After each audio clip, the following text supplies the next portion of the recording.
Buenas tardes. ¿Alguna vez te preguntaste qué es ser de derecha o qué es ser de izquierda? ¿De dónde surge todo esto? ¿Y cómo es ahora en la actualidad? De eso vamos a hablar hoy. Todo se remonta a 1789, cuando un 17 de junio se reúne la Asamblea Nacional. Era un momento en el que Francia, luego de la Revolución Francesa, estaba sufriendo una crisis económica y financiera muy grave debido a los reinados de Luis XV y Luis XVI. La monarquía que reinaba en ese momento era sostenida económicamente gracias a los impuestos que pagaban los campesinos y los burgueses y de los cuales estaban exentos el clero y la nobleza. Entonces los campesinos y los burgueses, muy enojados por este tipo de injusticia, decidieron cambiar un poco las cosas. En ese momento se había decidido hacer una asamblea nacional en la cual se llamaba a los 3 estados. Pero el pueblo dijo que no. Quería una asamblea donde el pueblo participe, donde el pueblo decida su política y sus derechos. Para facilitar la votación, se decidió dividir a la sociedad en dos. Entonces, por un lado estaban las personas que se posicionaban al lado izquierdo, quienes eran los revolucionarios, conocidos como el grupo Los Montaña, que defendían los valores tan conocidos de la Revolución Francesa como la igualdad, la libertad y la fraternidad. Querían cambiar el sistema de gobierno gubernamental monarquista. En cambio, en la derecha se posicionaban los girondinos, aquellas personas que estaban de acuerdo con que continúe el rey gobernando. Pero este tipo de idea de que la izquierda es revolucionaria y la derecha conservadora, hoy por hoy no sigue siendo lo mismo. Y tampoco se da en el mismo contexto. Recordemos que en ese momento, Francia lo que estaba discutiendo eran cuestiones políticas. Era decidir el futuro de su gobierno. Pero no se estaba hablando sobre cuestiones económicas, culturales, sobre el modo de organización social, como se lo hace hoy por hoy. Ni tampoco estaba esto de lo que hablamos hoy por hoy, que es respecto al posicionamiento del individuo dentro del espectro político.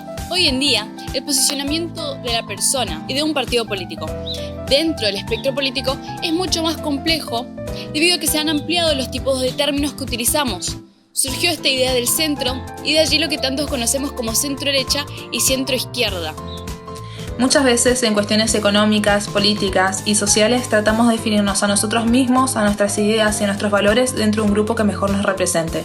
Y de esto se trata definir nuestra ideología. Es mucho más complejo de lo que pensamos porque esta dicotomía tan grande entre estos extremos de pertenecer a la izquierda o a la derecha puede prestarse a confusiones. ¿Por qué? Porque cuando nos preguntan, ¿y vos? ¿Qué sos? Tratás de pensar lo más objetivamente posible y respondés, bueno, capaz en lo político pienso una cosa, en lo económico otra. El primer paso y sobre todo el más importante es poder identificar el contexto al cual pertenecemos y sobre todo también hay que entender que Argentina fue parte de ese proceso de identificación ideológica. Situémonos así dentro de la historia de nuestro país, luego de nuestra independencia, tratábamos de definir entonces así a qué grupo pertenecían aquellas personas que tenían ideas más conservadoras o tradicionales dentro de un punto de vista económico, político o social, y fue así como se definió la Unión Cívica Radical. Desde otro punto de vista, tirando ideas más progresivas o pensamientos más sociales, fue como se destacó el Partido Socialista. Luego, en el transcurso de los años, estas ideas se fueron afianzando y no podemos dejar de destacar cómo en la década de los años 1940 fue surgiendo el Partido Justicialista.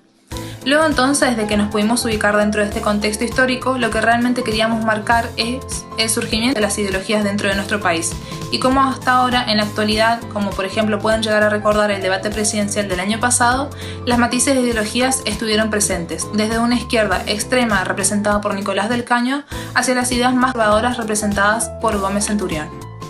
A modo de conclusión, entonces, podemos entender que el posicionamiento de la persona dentro del espectro político va a depender muchas veces de cuál es la cuestión que se está debatiendo. Porque muchas personas podrán sentirse identificadas con valores pertenecientes a la izquierda o a la derecha, por ejemplo, en cuestiones económicas, en cuestiones políticas o culturales, y también entonces podemos entender que una persona jamás va a ser 100% derecha o 100% de izquierda, sino que su opinión va a depender de cuál es el tema que se está discutiendo.